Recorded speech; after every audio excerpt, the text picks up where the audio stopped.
Ladies and gentlemen, welcome back to the channel. Queen Elizabeth's reign began in an era fraught with turmoil and uncertainty. As the daughter of Henry VIII and Anne Boleyn, her very birth was controversial, and her path to the throne was anything but assured. When Elizabeth was crowned, England was a kingdom deeply divided by religion, political intrigue, and external threats. Many doubted that a young, unmarried woman could hold such a powerful position, especially in a society dominated by men who saw female rulers as weak or illegitimate. Yet Elizabeth would go on to defy all expectations. Her reign was marked by deft political maneuvering, from navigating the deadly webs of court conspiracies to outsmarting multiple assassination attempts aimed at destabilizing her rule. Despite immense pressure to marry and secure an heir, Elizabeth chose to remain single, earning her the enduring nickname, the Virgin Queen. This decision became a powerful symbol of her independence and authority, allowing her to maintain control over England without a consort overshadowing her sovereignty. Her legacy includes the legendary defeat of the Spanish Armada, a moment that cemented England's status as a rising naval power. The execution of her cousin, Mary, Queen of Scots, showcased her ruthless political resolve when faced with threats to her crown. Elizabeth's reign also inspired a flourishing of English culture, with figures like Shakespeare immortalizing her era through art and literature. This story is not just about a queen, it's about a woman who transformed an uncertain kingdom into a beacon of strength and influence, forever changing the course of English history. Elizabeth was born in 1533 to King Henry VIII and his second wife, Anne Boleyn, during a time of intense religious and political upheaval. Her mother's failure to produce a male heir and the king's growing frustration led to Anne's dramatic fall from favor.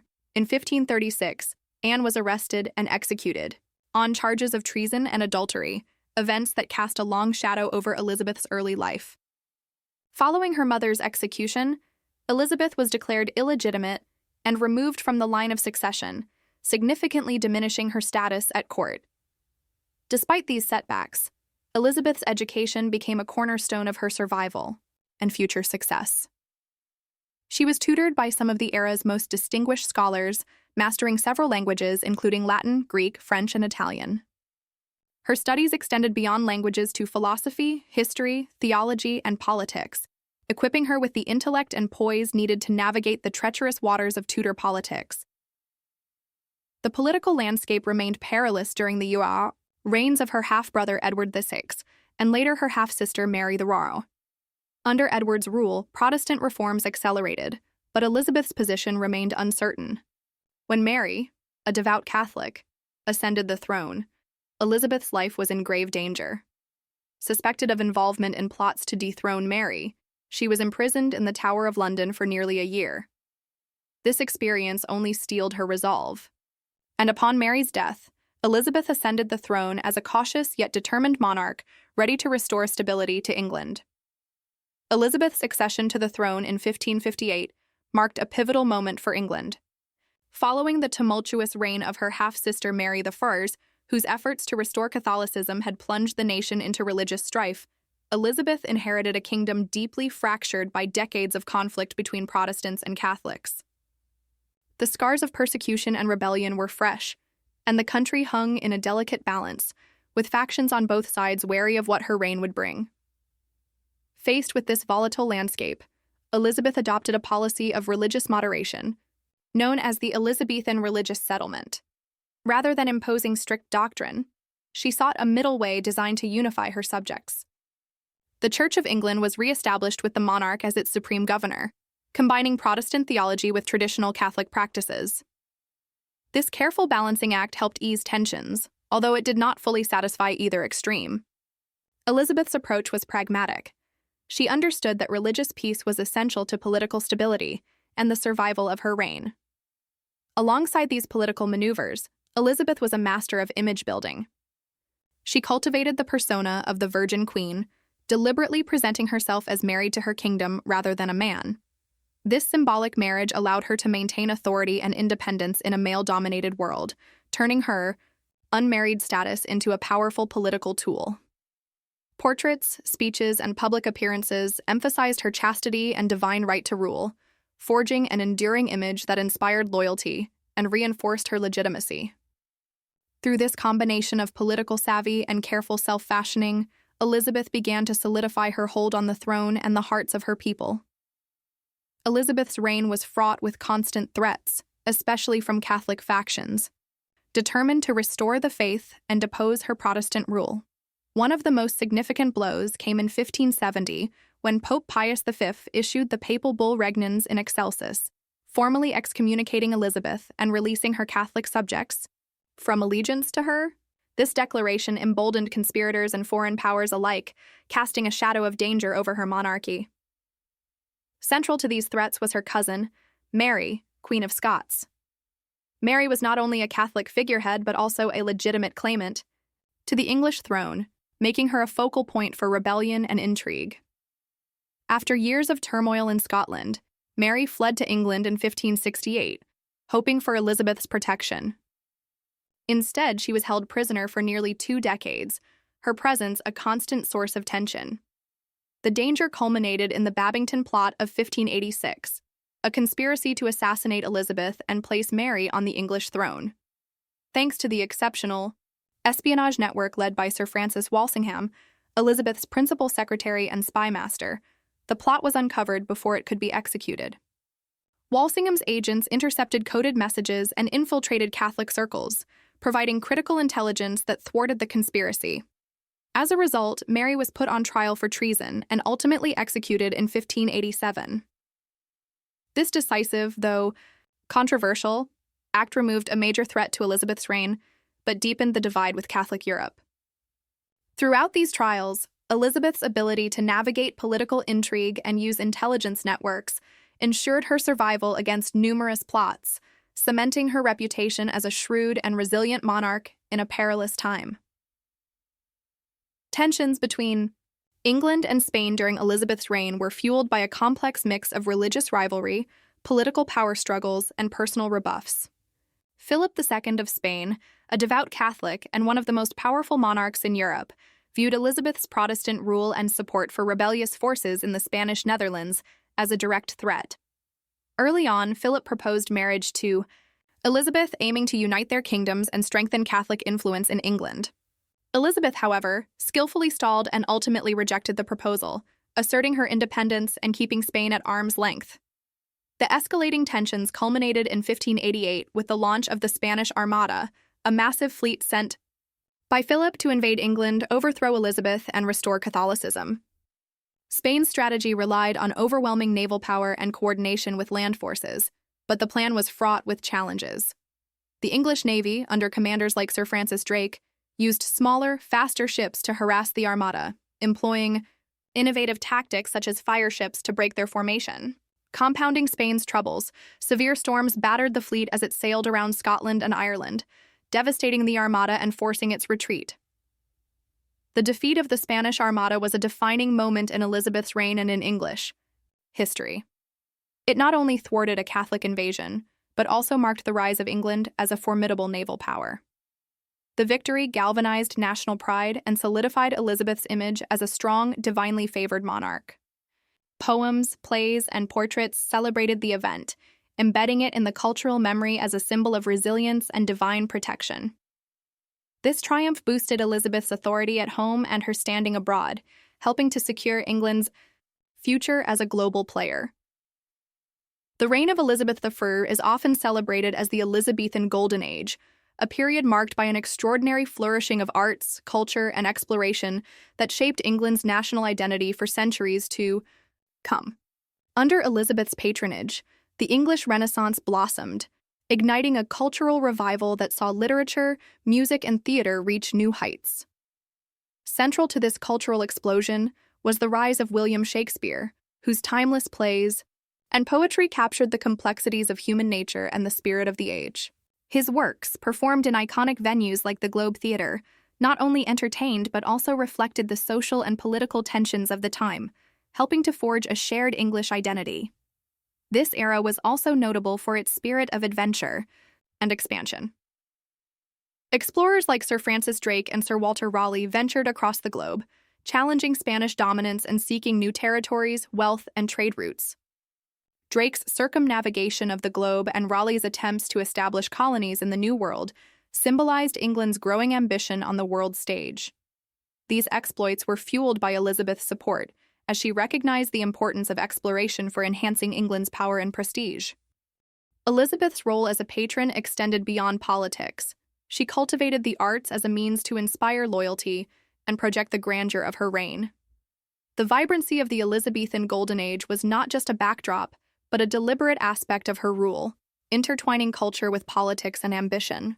This period left a lasting legacy that continues to define England's cultural heritage and its emergence as a global power. Elizabeth I's personal life has fascinated historians and storytellers for centuries, largely because of her calculated and enduring image as the Virgin Queen. Her refusal to marry was both a personal and political decision that became central to her reign. By avoiding marriage, Elizabeth retained absolute authority in a world dominated by men and avoided entangling England in potentially divisive foreign alliances. This autonomy allowed her to maintain balance among the European powers and assert control over ambitious courtiers who might otherwise have sought to influence her through marriage. Elizabeth shared close, often ambiguous relationships with key figures like Robert Dudley, her childhood friend and favorite at court, and later Robert Devereux, the Earl of Essex, whose impulsiveness ultimately led to his execution. While rumors of romantic involvement surrounded these men, Elizabeth never allowed any one person to eclipse her authority or position. She used affection, favoritism, and courtly rituals to bind powerful men to her service without relinquishing. Her independence, equally significant, was Elizabeth's mastery of image and propaganda. Her portraits were carefully commissioned to convey power, virtue, and timeless youth. She was often painted with symbols like globes, swords, and Tudor roses, projecting dominion and divine right. Her public speeches, especially the famous Tilbury Address before the Armada, cast her as both a protector and warrior, combining feminine grace with masculine resolve. The cult of Gloriana, a mythic image of Elizabeth as an almost divine ruler, elevated her to near legendary status. Poets, playwrights, and courtiers celebrated her in art and verse, further blurring the lines between human monarch and national symbol. Behind the myth, however, was a woman who navigated immense pressure, loneliness, and political danger with unmatched intelligence and resolve. The contrast between Elizabeth's symbolic image and the real woman adds depth to her legacy and helps explain her enduring mystique.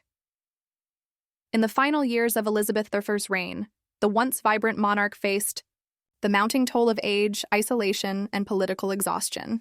Many of her most trusted advisors and companions, such as William Cecil, Lord Burghley, and Robert Dudley, had died, leaving her increasingly surrounded by younger, less reliable courtiers.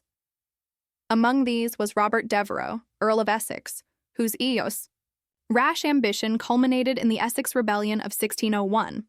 His failed uprising and subsequent execution were a personal and political blow to Elizabeth, symbolizing the fading of her earlier, more stable era. Elizabeth's once commanding presence began to diminish.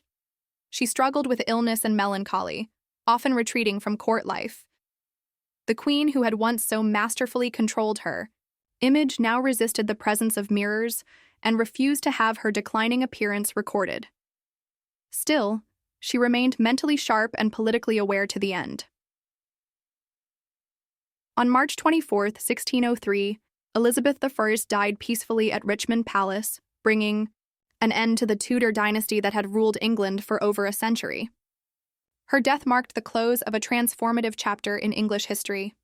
She left no direct heir, and the crown passed smoothly to her cousin, James VI of Scotland, who became James I of England, uniting the two crowns and beginning the Stuart era. Though her final years were marked by sorrow and fatigue, Elizabeth's legacy as a powerful, independent ruler endured. Her reign had seen the solidification of Protestant England, the rise of a distinctive national identity, and the blossoming of culture and exploration. In death, as in life, she remained a figure of awe, admiration, and myth, a queen whose personal strength had steered her nation through one of its most defining eras. Elizabeth I's legacy is one of profound and lasting influence, not only on England, but on the very idea of monarchy, governance, and leadership. Her reign helped shape the modern British monarchy by demonstrating that a sovereign could rule with authority, intelligence, and charisma without relying on marriage or a male counterpart. She redefined what it meant to be a monarch, balancing personal mystique with political strategy, and set a precedent for royal image-making that endures to this day. Her rule firmly entrenched Protestantism in England. While her religious policies were moderate compared to some of her predecessors, they ensured the survival and consolidation of the Church of England.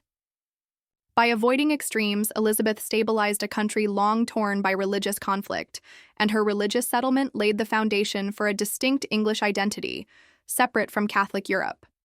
In terms of gender and politics, Elizabeth's reign remains a landmark in women's leadership. She governed in an age when female authority was viewed with deep suspicion, yet she outlasted and outwitted many of her male counterparts across Europe. Her political acumen, rhetorical brilliance, and emotional intelligence made her one of history's most formidable rulers, proving that leadership was not bound by gender. The fascination with Elizabeth Reign continues to resonate through film, literature, and popular culture. From plays and novels to blockbuster films, her life story, rich with drama, defiance, and mystery, has inspired countless reinterpretations. Whether depicted as a romantic heroine, a steely strategist, or a tragic figure, Elizabeth remains a cultural icon, symbolizing resilience, intellect, and the power of image. Her legacy lives not only in historical texts, but in the imagination of each new generation that discovers the remarkable story of the Virgin Queen. Elizabeth didn't just rule. She redefined what it meant to be a monarch, a woman, and a leader in one of history's most turbulent times. Her choice to remain unmarried wasn't just personal, it was political, a masterstroke that preserved her authority and mystique. Through religious reform, military triumph, and cultural patronage, she forged a legacy that outlived the Tudor dynasty itself. But what do you think? Did Elizabeth make the right choice never to marry? Was it a brilliant strategy or a missed opportunity for alliance and legacy? Let us know your thoughts in the comments below. And if you're fascinated by this chapter of history, be sure to check out our next deep dive, Mary Queen of Scots, Tragedy of Arrival, or The Tudors' Power, Blood, and Betrayal. Don't forget to like, subscribe, and hit the bell icon for more epic stories from the past that shape the world we live in today.